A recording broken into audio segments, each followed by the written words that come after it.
എന്താ നോക്കുന്നേ? ഒന്നുമില്ലടാ, ഉച്ചക്ക് എന്തെങ്കിലും കഴിക്കാന്ന് വിചാരിച്ചിട്ടേ വിശക്കുന്നു.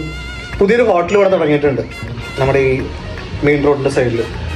ബിരിയാണി കടയാണ്, നല്ല ഓഫറിന് ബിരിയാണി കിട്ടും. അത് മേടിച്ചാലോന്ന് ആലോചിക്കാം.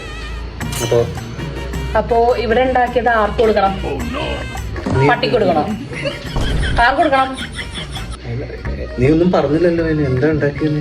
ഞാൻ ഇവിടെ കഷ്ടപ്പെട്ട്, എനിക്ക് ഇത്രയും ജോലിയുണ്ട്, ഓഫീസിലത്തെ ജോലി ഉണ്ടായിട്ട് കഷ്ടപ്പെട്ട് ഞാൻ എണീറ്റ് ഉണ്ടാക്കുമ്പോ അറ്റ്ലീസ്റ്റ് എനിക്ക് ഹെൽപ്പ് ചെയ്തില്ല. ഓക്കെ എന്ന് വെച്ചിട്ട് ഞാൻ ഉണ്ടാക്കിയ ഫുഡ് മൊത്തം ഞാൻ കളയാനാണോ പറയുന്നത്? കളയണ്ട, ഞാൻ അറിഞ്ഞില്ല, അറിയാത്തോണ്ട് പറഞ്ഞ സോറി. ഉച്ചക്ക് നീ ഉണ്ടാക്കിയെന്ന് കഴിക്കാം. എന്താ ഉണ്ടാക്കിയ? തൈര് സാധം ഞാൻ എടുത്തോണ്ട് വരാം കേട്ടോ. നമുക്ക് കഴിക്കാം, അതായിരിക്കും നല്ലത്. സമയം തൈര് സാധനാണോ ദൈവം ഇത്രയും ഡയലോഗ്?